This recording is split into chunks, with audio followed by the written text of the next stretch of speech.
آج ہم بات کریں گے آج کے دور میں جہاں سچ اور جھوٹ کے درمیان فرق کرنا مشکل ہوتا جا رہا ہے، وہاں جھوٹ صرف ایک اخلاقی کمزوری نہیں بلکہ ایک ایسا گناہ ہے جو معاشرے کی بنیادوں کو کمزور کر دیتا ہے۔ قرآن اور سنت ہمیں واضح طور پر سچائی اختیار کرنے اور جھوٹ سے بچنے کی تلقین کرتے ہیں۔ اسلامی تعلیمات میں جھوٹ کو نہ صرف گناہ بلکہ منافقت کی نشانی بھی قرار دیا گیا ہے، جو انسان کی کردار، اس کے تعلقات اور آخرت تینوں کو متاثر کرتا ہے۔ آج ہم اسی اہم موضوع پر بات کریں گے کہ قرآن و سنت کی روشنی میں جھوٹ کی کیا حیثیت ہے، اس کے نقصانات کیا ہیں، اور ایک سچا مسلمان بننے کے لیے ہمیں کن اصولوں پر عمل کرنا چاہیے۔ بالکل ایسی، اور یہ بات کرنے کے لیے ہمارے ساتھ موجود ہے علامہ صاحبزادہ ذیشان کلی معصومی صاحب، ترجمان ہیں آپ اہل سنت پنجاب پاکستان کے۔ معصومی صاحب، thank you so much for joining. پہلے تو آج کے ٹاپک کے حوالے سے بتائیے گا کہ قرآن حکیم میں بھی ہم نے دیکھا ہے کہ جھوٹ کو محض ایک عیب نہیں بلکہ ایک سنگین جرم قرار دیا گیا، لیکن آج کل کے زمانے میں ہم دیکھتے ہیں کہ جھوٹ بولنے والوں کی تعداد بھی بہت زیادہ ہو چکی ہے اور ہم بات بات پہ جھوٹ بولتے ہیں۔ سو کیا وعیدیں ہیں اور اس کے ساتھ ساتھ کس طرح سے ہم اس لعنت سے چھٹکارا پا سکتے ہیں؟ بہت شکریہ۔ میں سب سے پہلے تو اے بی این اوصاف نیوز چینل کی پوری ٹیم کا شکر گزار ہوں، جنہوں نے اس حساس مسئلے پر آج گفتگو کے لیے یاد فرمایا۔ اس میں کوئی شک نہیں کہ جھوٹ بہت بڑی برائی ہے اور کبیرہ گناہ ہے۔ بالکل۔ آج کل ہمارے معاشرے میں یہ اتنا بڑھ چکا ہے کہ ہر بندہ، ہر بڑا چھوٹا جوان، ہر محکمے میں، ہر ڈپارٹمنٹ میں، ہر جگہ پر جھوٹ ہی جھوٹ ہے، بلکہ ہم نے جھوٹ کو جھوٹ بولنا ہی اور ہم نے گناہ سمجھنا ہی ختم کر دیا ہے۔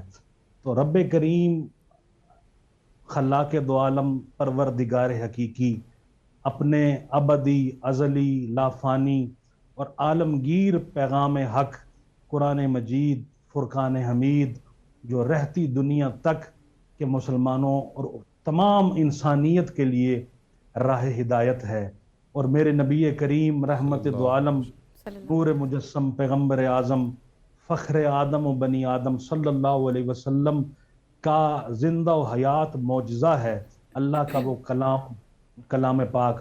اس میں رب کریم جھوٹ بولنے والوں پر لعنت بھیج رہا ہے۔ لعنت اللہ علی الکاذبین۔ اللہ تعالیٰ فرما رہا ہے کہ جھوٹ بولنے والے پر لعنت ہے۔ اب وہ چاہے کوئی کسی بھی مکتب فکر سے تعلق رکھنے والا ہو، کتنی ہی بڑی شخصیت کیوں نہ ہو، کوئی بھی ذی روح اگر مسلمان جھوٹ بولتا ہے تو اللہ کی اس پر لعنت پڑتی ہے، اور جس پر رب لعنت بھیج رہا ہو تو اندازہ لگائیں کہ وہ کتنا ازلی اور ابدی بدبخت ہے۔ پھر میرے آقا علیہ الصلوۃ والسلام، رحمت دو عالم، نور مجسم، پیغمبر اعظم صلی اللہ علیہ وآلہ وسلم، آپ پیکر صدق و صفا ہیں۔ آپ کی پوری زندگی سچ سے عبارت ہے۔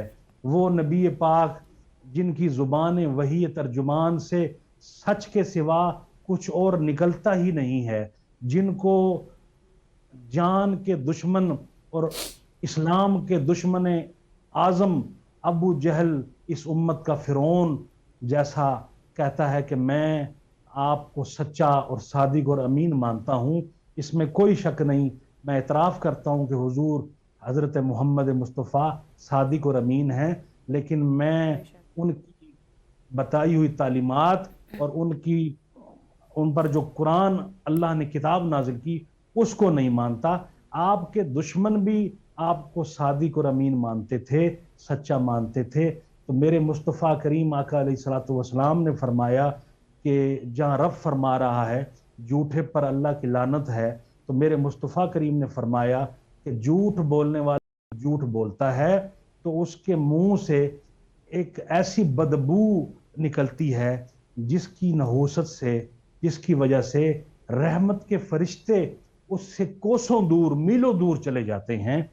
تو گویا دیکھ لیجئے کہ جھوٹ بولنے والا جب جھوٹ کے الفاظ بولتا ہے تو وہ اللہ کی رحمت سے محروم ہو جاتا ہے، وہ رحمت کے فرشتے اس سے دور ہو جاتے ہیں، اور یہ کتنی بڑی بدبختی ہے۔